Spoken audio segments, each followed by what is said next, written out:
The first election that Bassirou Diomaye Faye ever won was the one that just made him the president-elect of Senegal.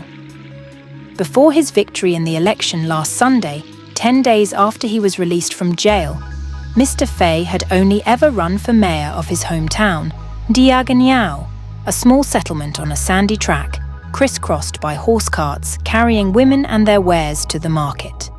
He lost that election in 2022 to the ruling party's candidate. Few in Senegal know the remarkable journey of the 44-year-old tax inspector who rode a wave of youth discontent to become, once inaugurated, Africa's youngest elected president. Provisional results officially released on Tuesday showed he won with 54% of the vote. But through interviews with family and friends in Ndiaganiao and the outlying village where he was raised, a picture emerged of a studious, loyal, curious, and sometimes stubborn man, rooted in Senegalese traditions and his Islamic faith, with a deep understanding of the predicament facing his country's legion of frustrated youth. He didn't come from nowhere, Diomaye Faye, the uncle after whom he is named, said in an interview at the president-elect's family home, a tidy, modest compound that hosted a huge, impromptu party on Sunday night. He added, "This family is not new to ruling. Mr. Faye's forefather, a hunter, was the founder of their village centuries ago. His grandfather was the village chief and one of the African soldiers conscripted by France to fight in World War I before he was badly wounded in battle. Returning home, his grandfather fought for the establishment of the first high school in Ndiaganiao, a struggle that was such a threat to colonial-era administrators that it landed him in jail. Bassirou grew up in an environment where people fight for other people's rights," the elder Diomaye Faye said of his nephew. It was standing up for his political ally that got Mr. Faye jailed. He was imprisoned last April over a Facebook post criticizing the government for its prosecution of Ousmane Sonko, Senegal's foremost opposition politician. Mr. Sonko was barred from running for president after he was convicted of defamation and of corrupting a minor. He had been accused of rape, but was acquitted on those charges. So Mr. Sonko named Mr. Faye his proxy. At the time, Mr. Faye was imprisoned in a tiny cell where he slept, ate, showered, and exercised with 3 other prisoners. He spent 10 months in that jail cell from which he started his bid for the presidency. When Mr. Faye and Mr. Sonko were released 2 weeks ago, 10 days before a presidential election that the incumbent, Markey Sall, had tried and failed to cancel, almost everyone in the West African country knew Mr. Sonko's name, but few knew Mr. Faye's. The 2 men immediately hit the campaign trail together, trying to change that. The goal appeared to be to make their names synonymous, and it may have worked. On election day, many young people said they were voting for Sonko. Mr. Faye describes himself as someone who normally doesn't talk very much. But when he got out of jail and realized how much support he and Mr. Sonko had, he wanted to thank everyone personally, he said. "When I saw the number of people coming out, I just wanted to give all of them a hug," he said in a long interview with Sene People, a local media outlet, last week, and say sorry for all the trouble you had to face. In many ways, Mr. Faye comes across as a typical young Senegalese man, passionate on Facebook, often seen wearing wireless earbuds and seeming more comfortable in a traditional kaftan than in the tailored Western-style suits favoured by his predecessor, Mr. Sall. Until his time was swallowed up by politics, he was a keen soccer player, according to his childhood friend, Mo Sarr. He played most recently on a team of tax inspectors in the capital, Dakar. Like many young people in soccer-mad Senegal, Mr. Faye is a fan of the Spanish team, Real Madrid, Mr. Sarr said.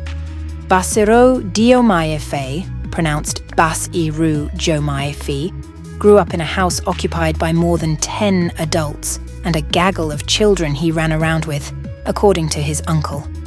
But he could often be found reading. A favorite, according to Mr. Sall, was Dale Carnegie, the American author of How to Win Friends and Influence People. "He's young in years, but not in his intelligence and behavior," said Mr. Faye's father, Samba Ndiagne Faye, 92, also a former village chief, sitting in the cool of his curtained living room with some of the village elders. Both he and his father went into politics, both of them in the ruling party. Samba Ndiagne Faye was often away from home because of his political activities, an absence that deeply affected the newly elected president. "He hated politics," said Mr. Sall, who said he grew up with Mr. Faye, shared a room with him at university in Dakar, and introduced him to his first wife. "Rumours that Mr. Faye is an Ibadu, local parlance for a fundamentalist Muslim, are false and politically motivated," Mr. Faye's family and friends said. "He's religious, yes, but less religious than me," Mr. Sall said, laughing. "I don't dance. He dances. I don't listen to music. He does." Mr. Faye has 2 wives. Polygamy is common in Senegal, including among his ethnic group, the Serer. "Being married to 2 wives is a sign of responsibility," said his elder brother, Ibrahima Faye. "He's very proud of being polygamous, and he doesn't hide it. He has 4 children with his first wife, one of whom is named Ousmane, after Mr. Sonko. He married his second wife, who lives and works in France, early last year. The couple saw each other only once between their wedding and Mr. Faye's arrest. The next time they were together, it was on the campaign trail," Mr. Sall said. Mr. Faye and Mr. Sonko have emphasized Senegal's sovereignty from France, its former colonial ruler, and the need to replace the France-backed currency. The uncle compared his nephew's political agenda to the American Federalist leaders' quest for independence from Britain. "The battles that they're fighting right now are the battles that Madison, John Jay, and Hamilton fought," he said.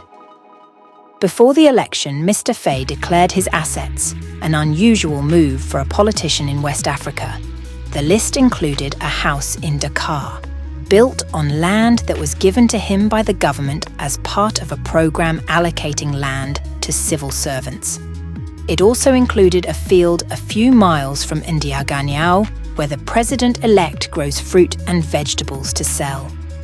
On Tuesday afternoon, Mr. Sall kicked at the cracked earth surrounding Mr. Faye's orchard of papaya trees, which have suffered since he went to jail. "Not enough water," he said.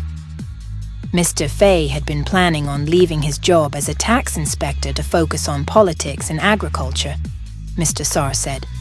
But that was back when hardly anyone knew who he was. The Senegalese are learning who Mr. Faye is fast. 19-year-old Baye Ndiaye stood taking selfies in the Faye compound on Tuesday morning.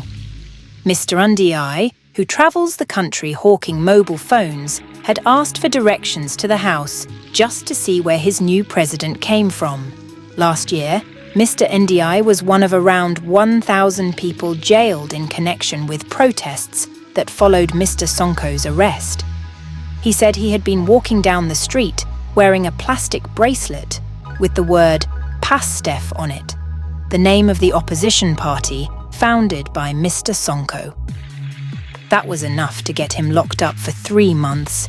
He was delighted to find that Mr. Faye's roots were humble, not so different from his own. "Senegal needs presidents who have this kind of background," he said, looking around at the peeling paint and the cracked tiles. "Diomaye knows the suffering people are facing. Hopefully, Mr. Faye can lead Senegal to the path to economic prosperity and development, so Senegal can choose its own partners, as geopolitical events heats up Africa, especially in West Africa and the Sahel regions."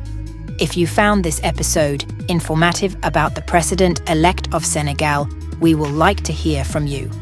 Keep the conversations going and drop us a comment, and watch other informative and educating videos on our channel. See you in our next episode.